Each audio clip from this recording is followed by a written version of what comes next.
pre-final champion as he leaves the pit lane with the rest of the pre-final B contenders.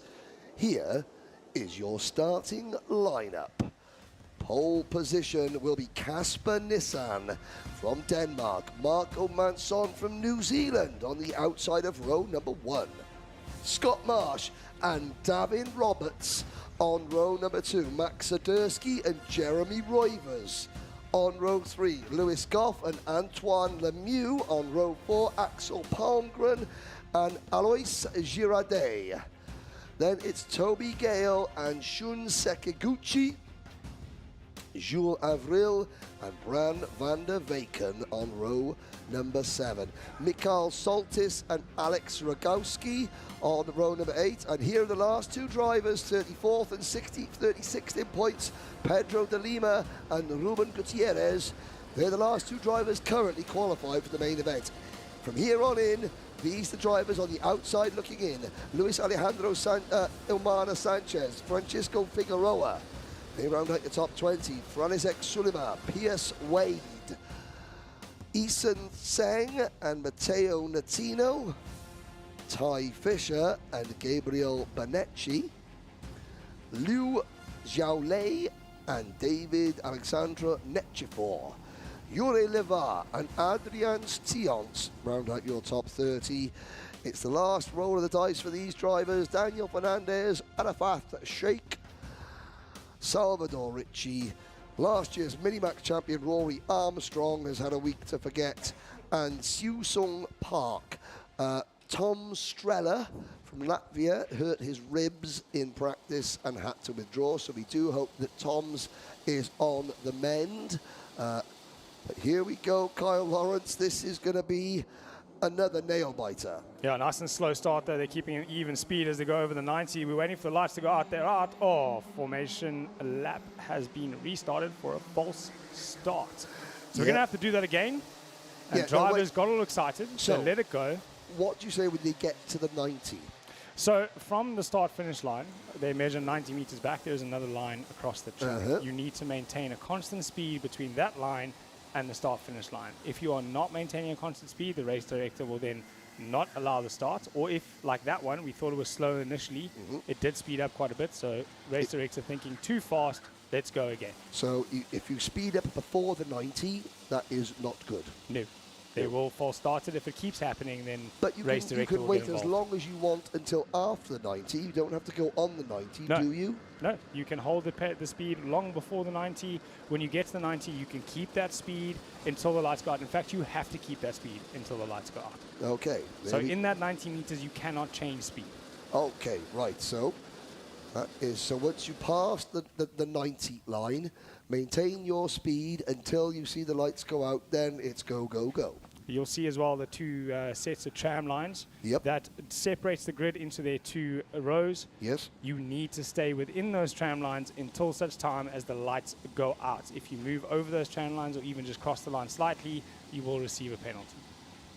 There we go. That is the view from former Grand Finals driver, multiple occasions, Kyle Lawrence.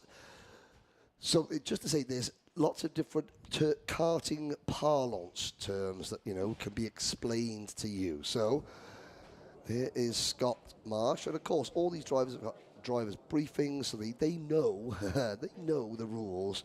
They'll try and push the envelope at every opportunity. Yeah, we look for the grey areas now. The start's a lot slower. We're keeping it nice and steady. Hopefully this stays the same once they've passed that line I was talking about.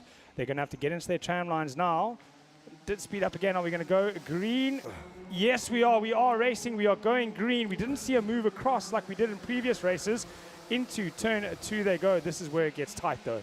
Turn 2 quite fast in, and then it's going to tighten up. You've got carts next to you, sometimes 3 abreast, but nice and clear. Oh, as I say, nice and go.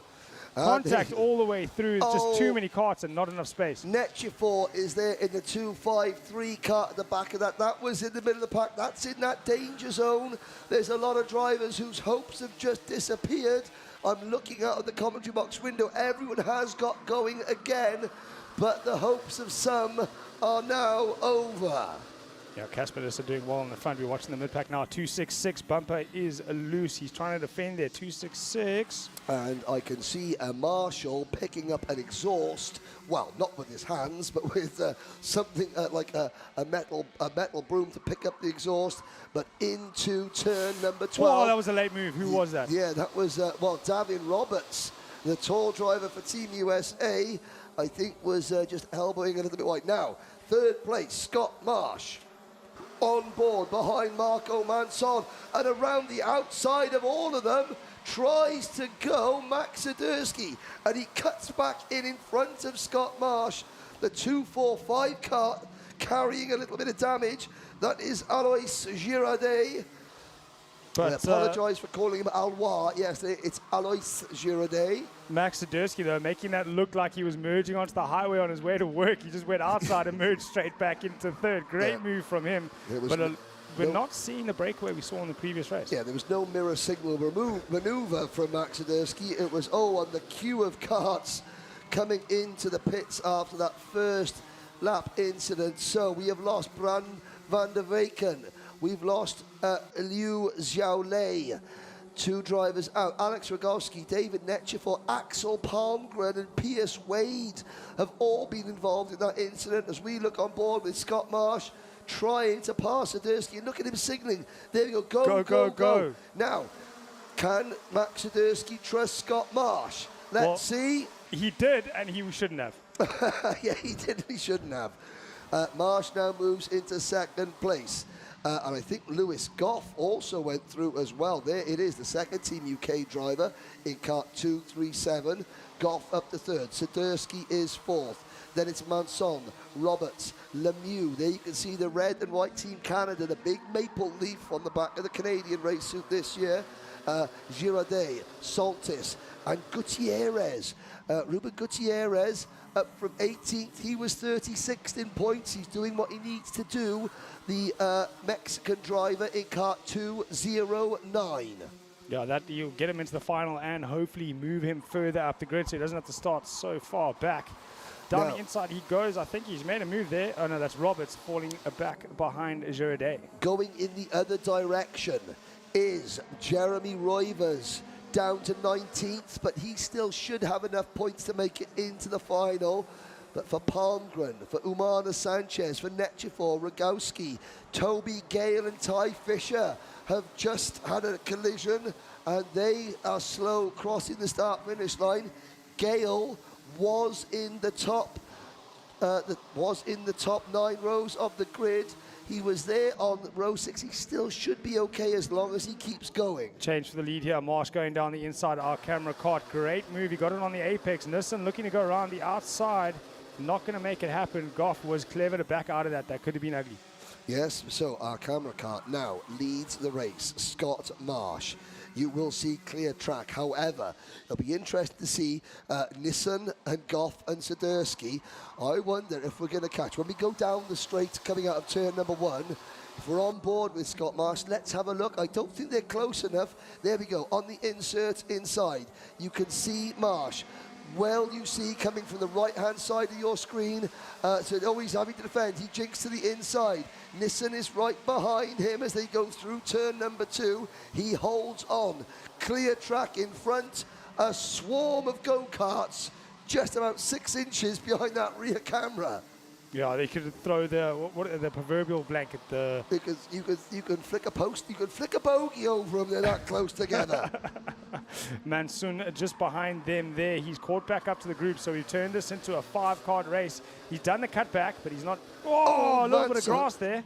But this goes to show, look at the action behind. All Scott Marsh is looking at is clear track. He can hear the engines in his peripheral vision, you know, the peripheral hearing, he can hear them. But look at out the front of that car. All is calm, all is cool, nothing to happen behind him. It's an absolute war zone. Yeah, and that war zone getting a little bit bigger as well because it looked like Lemieux has also joined the party down the main straight towards turn 1. We haven't seen a pass there yet in Junior Max. Listen, look. Oh, Marsh. Goff. Goff. That was almost a big one there from Goff. Holds on, though. Manson in the black race on the outside. Here comes Antoine Lemieux in kart number 228 for Team Canada. Alois Girardet is there in 7th position. Soltis Gutierrez. Oh, that nose cone on Girardet does not look good at the moment. But look at that, number 205, Pedro Lima, from 17th up to 11th. Roberts is down to 12th. Then it's Avril. Rory Armstrong up 20 places, showing why he was a champion last year. It's been a terrible week for him, but he's going to go out in a blaze of glory. The young man from Northern Ireland, from Downpatrick in Northern Ireland, he will not go quietly into the night, shall Rory Armstrong. And again, that's a great drive from him. Eason Seng is there in 16th. Is that going to be enough for Eason Seng? Rory Armstrong up into the top 12 now. Roivers is 18th. Adrian Tions is up to 20th. Ty Fisher, Toby Gale looking down at the back of the pack here. Here we go. Fastest lap, Eason Seng. We've got a battle on. Yeah, no, definitely these 4 drivers, but they have seemed to have settled down a bit. They realize the occasion is the pre-final, but Girardet, look at that nose cone hanging off to the left. It's very far off at the moment. Well, Alois Girardet, there was that incident on the second corner, which was around about where Girardet started. So you would imagine that, well, Alois Girardet is going to be receiving the attention of the telephone of doom, which takes a photo of the nose cones at the end of each race. The last thing you want to have at the end of a race is your photo taken by the telephone or the iPad of doom. Well, it doesn't seem to be hampering. Oh, there it is. You can see it, yeah. Yeah, you've got the whole front. He's got the whole right front wheel exposed. Now, that could be a problem. If it stays on, then he's going to get a penalty. If it comes off, he's going to get a technical flag, and he's in the pits and out of the race, and that would be a problem for Alois Girardet. The nice thing with Girardet now is that he's only got 2 laps left to go, and you have 3 laps you can stay out for a technical. So you've got 3 laps to respond to a technical, as far as I understand the rules. Yeah, but if he doesn't, I mean, even if he doesn't come in, he'll be an exclusion. If you get the technical flag and don't come in, you know, you're put to the back. Now, up at the front, we've got a group of 5. It is Team UK leading Denmark, leading the United Kingdom. Oh, there's the number 230 kart. Game over for Yuri Levar from Slovenia. The Levar family, their chances now rest in the hand of Yuri's older sister, Anya Levar, who races in E20 this year. 5 the lead as we start the last lap. Can Marsh hang on to top spot? Out of turn number 2.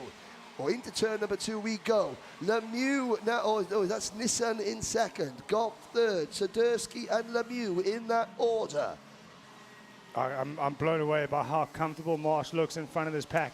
He doesn't, body language-wise, look like this bothers him at all. He's done this over and over again. Well, he's a winner of this race in this class 2 years ago. So he knows there's one driver that is not going to be overwrought by the occasion. It's going to be Scott Marsh. He only took the ticket for this event at the Rotax Grand Festival, which took place at Karting Northeast Warden Law. A big hello to everybody watching at home in the People's Republic of Tyne and Weir. As Marsh now comes into turn number 12, and it looks like Lemieux making a move. Yeah, he did the wide sweeping line. We've seen it happen a couple of times and a bang on the steering wheel there, but over the line for the finish. Scott Marsh takes the win. Yep, our camera car takes the win. Nissan second, across the line, and everyone else on these. Look at the silver popping off those Praga karts there in the sunshine. Absolutely love the graphics kit. And Scott Marsh, no celebration. The job's not done yet, but yeah, he's happy. Oh, look at that. Well done, that driver. I want to give a name check, that driver. That was Salvador Ricci from Peru, who finishes 30th, but is overjoyed with 30th. I love that. Brilliant stuff, yeah. He's going to go back to Lima, and he's going to have had a great time, and he's going to have learnt, and he's going to try and qualify next year and come back stronger. Here's a look at your top 10 drivers of note. Ruben Gutierrez, he has made, as things stand, he has made the final. He went from 18th to 8th. Rory Armstrong, just off this screen. What a move, 23 places gained from Rory Armstrong. Alois Girardet down to 12th, plus a penalty for his no-scope. Davin Roberts didn't have a great run there. A lot of these drivers we'll be bidding farewell to them now. Good luck qualifying for next year. A technical flag did go out eventually for Axel Palmgren. Axel Palmgren, he started the race up on the 5th row alongside Alois Girardet. Both those drivers, now they should still have enough points to make the final, but they will be nowhere near the front. And it'll be a very hard job for them. There is Antoine Lemieux. And yeah, up goes. Oh, it's good to see Rory Armstrong's dad there helping Scott Marsh's cart up. Thank you, Andrew Armstrong. There's a good bit of into the scrutineering area. So.